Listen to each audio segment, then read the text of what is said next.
فرض کریں آپ ایک فلائٹ پر سفر کر رہے ہیں، سب کچھ بالکل نارمل ہے، پلین کروزنگ الٹیٹیوڈ پر پہنچ چکا ہے، موسم بھی صاف ہے اور آپ سوچتے ہیں کہ اب آرام سے سیٹ بیلٹ کھول کر ریلیکس کیا جا سکتا ہے۔ کاکپٹ میں موجود پائلٹ آٹو پائلٹ آن کر چکا ہے کیونکہ جدید ترین پلینز زیادہ تر فلائٹ خود ہی مینج کرتے ہیں، لیکن امیجن کریں کہ اسی کاکپٹ میں پائلٹ اپنے بچوں کو اندر بلا لیتا ہے، وہ بھی جسٹ فور فن۔ پہلے بیٹی آ کر تھوڑا سا کنٹرول چھیڑتی ہے، پھر بیٹا آ کر جوئے سٹک کو ہلانا شروع کرتا ہے۔ پائلٹ کو لگتا ہے کوئی مسئلہ نہیں، سب کچھ آٹو پائلٹ پر ہے، لیکن چند منٹ بعد وہی پلین زمین سے ٹکرا کر مکمل تباہ ہو جاتا ہے اور اس میں سوار 75 افراد کی جانیں چلی جاتی ہیں۔ یہ کوئی فلمی سین نہیں بلکہ 1994 میں پیش آنے والا ایروفلاٹ فلائٹ 593 کا ایک حقیقت پر مبنی واقعہ ہے، جسے آج بھی ایوییشن ہسٹری کے سب سے چونکا دینے والے کریشز میں شمار کیا جاتا ہے۔ اور سب سے حیران کن بات اس حادثے کا سب سے بڑا سبب تھا پائلٹ کے بچوں کا کاکپٹ میں ہونا۔ ایروفلاٹ فلائٹ 593 ایک انٹرنیشنل پرواز تھی جو کہ 23 مارچ 1994 کو ماسکو رشیا سے روانہ ہوئی اور اس کا روٹ تھا ہانگ کانگ۔ یہ فلائٹ آپریٹ کی جا رہی تھی ایک ایئر بس A310 پلین سے، جو اس وقت کا ایک جدید ترین اور محفوظ مانا جانے والا پلین تھا۔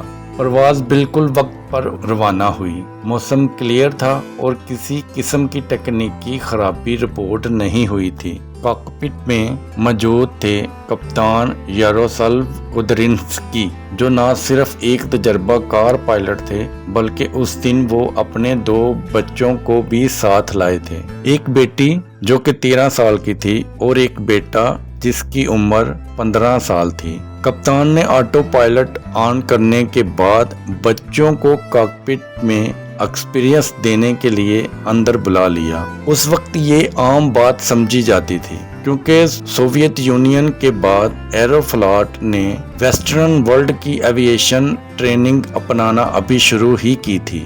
سیفٹی پروٹوکولز اس سطح پر سخت نہیں تھے جیسے آج ہیں، لیکن کسی نے یہ نہیں سوچا تھا کہ یہ چھوٹا سا جسچر آنے والے چند منٹوں میں ایک بڑے المیے کا باعث بن جائے گا۔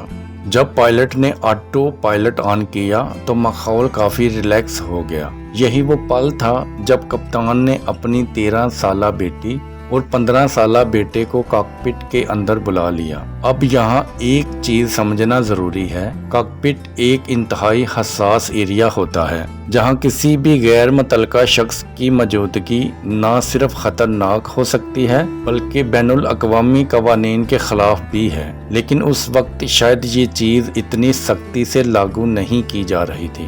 پہلے بیٹی نے پائلٹ کی سیٹ پر بیٹھ کر کیوریوسٹی میں تھوڑا بہت کنٹرول ہلایا، مگر ایئر بس A310 کا آٹو پائلٹ سسٹم اتنا سوفیسٹیکیٹڈ تھا کہ تھوڑی بہت مینول موومنٹ کو اگنور کر دیتا ہے۔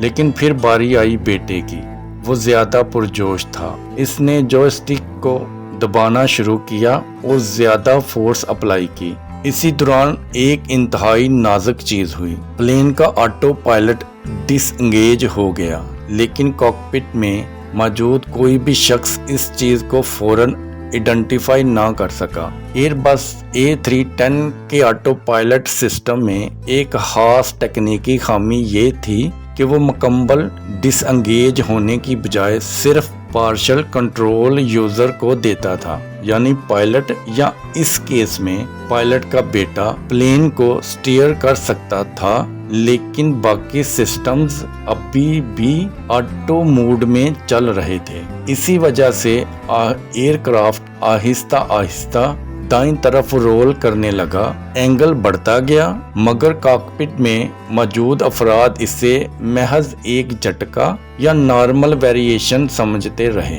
پلین اب ڈینجرسلی ٹلٹ ہو چکا تھا۔ جب پائلٹ کو احساس ہوا کہ کچھ غلط ہو رہا ہے تب تک پلین نے 90 ڈگری کے قریب رول لے لیا تھا اور اب وہ ایک ان ریکوریبل اسپائرل ڈیسنٹ میں داخل ہو چکا تھا۔ جب پائلٹ کو آخر کار اندازہ ہوا کہ پلین آٹو پائلٹ پر نہیں بلکہ مکمل مینول کنٹرول میں جا چکا ہے تو پینک شروع ہو گیا۔ کپتان کوڈرنسکی نے فوراً کنٹرول واپس لینے کی کوشش کی، لیکن تب تک پلین کا دایاں جھکاؤ 90 ڈگری کے قریب پہنچ چکا تھا اور وہ زمین کی طرف ایک شدید اسپائرل میں گر رہا تھا۔ اس وقت پلین کی الٹیٹیوڈ تقریباً 33,000 فٹ تھی، لیکن تیزی سے یہ کم ہو رہی تھی۔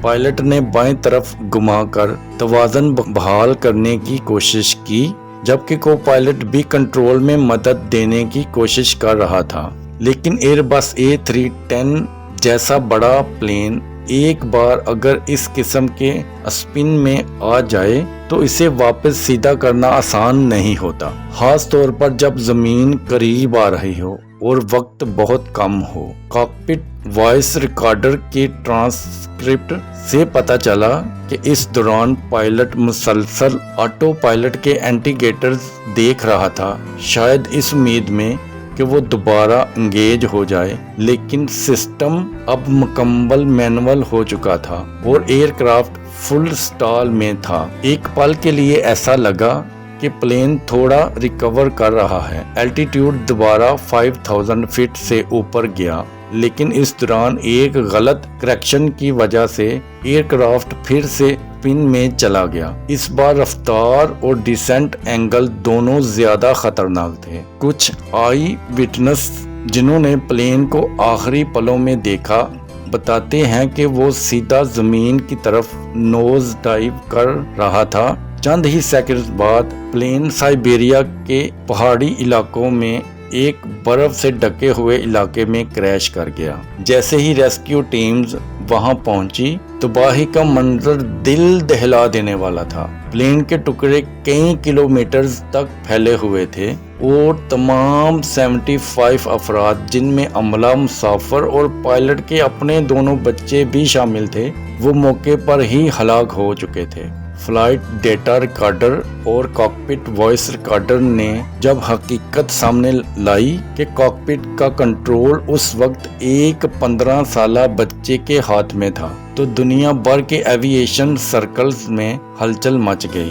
جب حادثے کے بعد انویسٹیگیشن ٹیمیں جائے حادثہ پر پہنچی تو سب سے پہلا کام تھا فلائٹ ڈیٹا ریکارڈر اور کاکپٹ وائس ریکارڈر کو ریکور کرنا، اور جیسے ہی وائس ریکارڈر کو انالائز کیا گیا انویسٹیگیٹرز مکمل شاک میں آ گئے۔ کاکپٹ میں پائلٹ کے بچوں کی آوازیں صاف سنائی دے رہی تھی اور اسی دوران وہ پل بھی ریکارڈ تھا جب ایلڈر جوسٹک کو دبا رہا تھا اور پلین نے آٹو پائلٹ ڈس انگیج کیا، یعنی کوئی تکنیکی خرابی نہیں تھی، یہ مکمل طور پر انسانی غلطی تھی، بلکہ اگر سیدھے الفاظ میں کہیں تو یہ ایک غیر ذمہ دارانہ حرکت تھی جو ایک تجربہ کار پائلٹ کی طرف سے ہوئی۔ انویسٹیگیشن نے یہ بھی واضح کیا کہ ایئر بس A310 آٹو پائلٹ سسٹم نے